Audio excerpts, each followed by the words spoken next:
Hello বন্ধুরা, সবাই কেমন আছো? আশা করি সবাই ভালো আছেন। তো আমি জামা কাপড় গোছাচ্ছি। আমি এসেছি ছেলে পড়তে এসেছি। তো আমাদের একটাই ঘর, আমি মাঝের ঘরে ছেলে মেয়ের কাছে পড়তে বসেছে।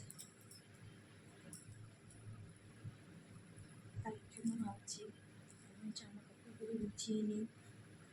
ছেলে পড়াশোনা করছে। তো বন্ধুরা সবাই কেমন আছে বলো। কাজ ফেলে রাখতে পারি না, এটা আমার একটা অভ্যাস। কাজ আমি পেয়ে থাকলে আমার হাত চলবে, কাজ করতে হবে। কাজ যেহেতু আছে আমি বসে থাকবো না, কাজ ফেলে রেখে সব কাজ কমপ্লিট হয়ে যাবে। তো অনেকগুলো জামা কাপড় হয়ে গেছে, সোনার কাঁচা হয়েছে, ওগুলো আজকে তুলে নিয়েছি। কালকে এক মেশিন কেচেছি, আজকে এক মেশিন কেচেছি,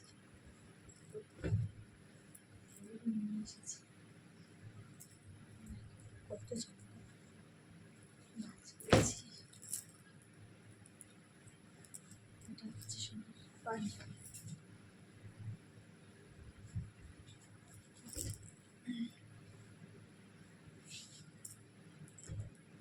এই দুদিন খুব ব্যস্ত ছিলাম, সরস্বতী পুজো গেল, সরস্বতী পুজোটা গিয়েছে।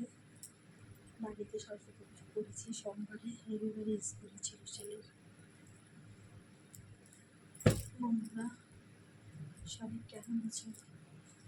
আমার সারাটা দিন চলছে, সেই সকালে ঘুম থেকে উঠেছি, ওঠার পর থেকে কাজ করে যাচ্ছি। কাজ আর শেষ হয় না। আমি বলবো একটা বাচ্চার মাই জানে কতটা কাজ। বাচ্চার দুনিয়ার জামা কাপড় আর আমাকে করে দেওয়ার কেউ নেই। আমার নিজের কাজ নিজেকেই করতে হয়, কেউ হেল্প করার নেই আমার।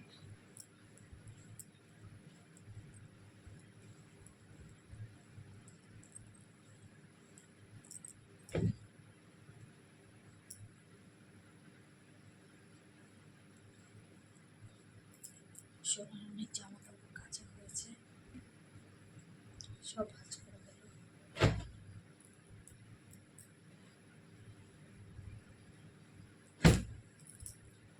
কি ব্যাপার, এটা এগুলো কি ব্যাপার আছে, খাবো ভাবছি।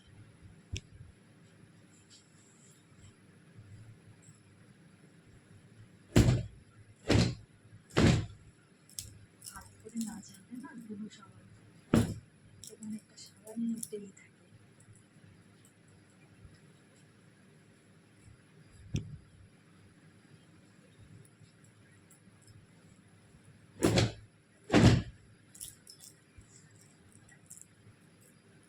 একটা বাচ্চা হয়ে গেলে যে কত কাজ, শুধু একটা মাই জানে, কেউ বোঝে না কষ্ট,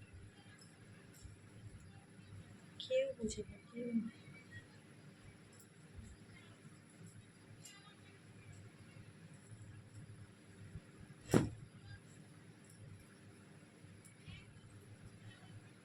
শুধু একটা মা জানে কত কষ্ট, একটা বাচ্চাকে বড় করতে অনেক কষ্ট।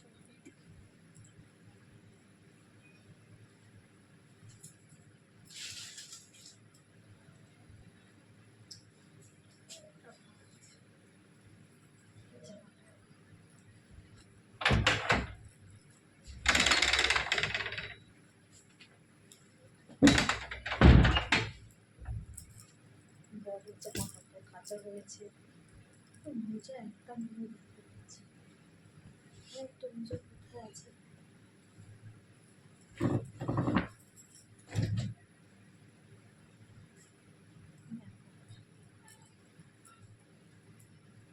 কত জামা কাপড় কাজ করেছে,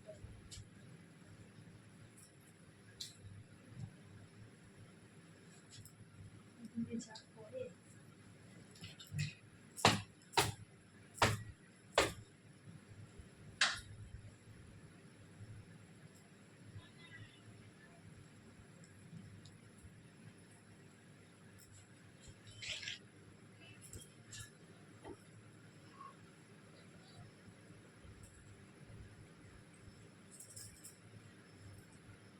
করতে পারবো না, এবং ছোট হয়ে যাচ্ছে।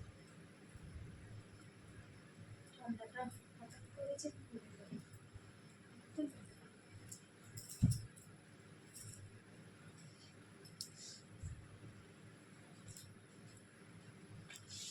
কথা বলতে বলতে তোমাদের সাথে আমার জামা কাপড় গোছানো হয়ে গেছে।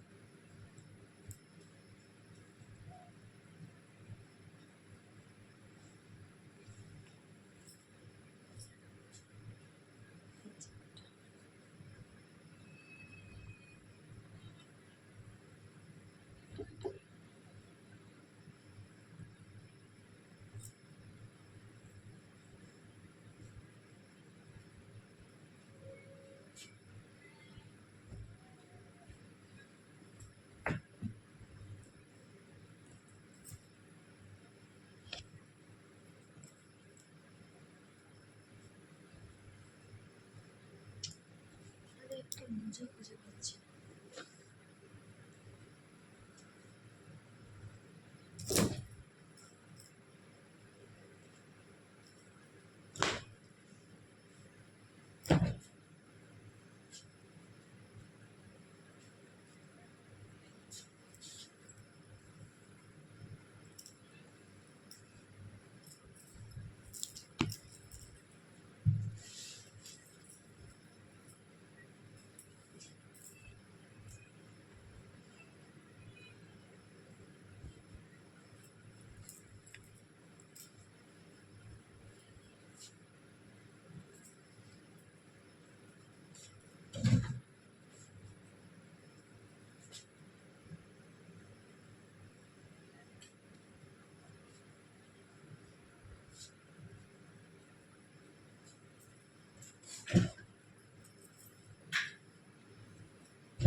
ঠিক আছে বন্ধুরা, সবাই ভালো থেকো, অনেক ভালো থেকো, সবাইকে অনেক অনেক ভালোবাসা। সবাই ভিডিওটি প্রথম থেকে শেষ অবধি দেখবে। একটা মাকে কত কষ্ট করতে হয় একটা সন্তানের জন্য, আর এই সন্তানটি বড় হলে মাদেরকে কত কষ্ট হয় বৃদ্ধাশ্রমে পাঠিয়ে দেয়। সে সকাল 6টা থেকে শুরু করে যে সব কাজ ছেলের জন্য করে, নিজের জন্য কিচ্ছু না। নিজে তো চলেও আসছে না, হলে চুলের কী অবস্থা। সবাই ভালো থেকো, সবাইকে অনেক অনেক ভালোবাসা। টাটা।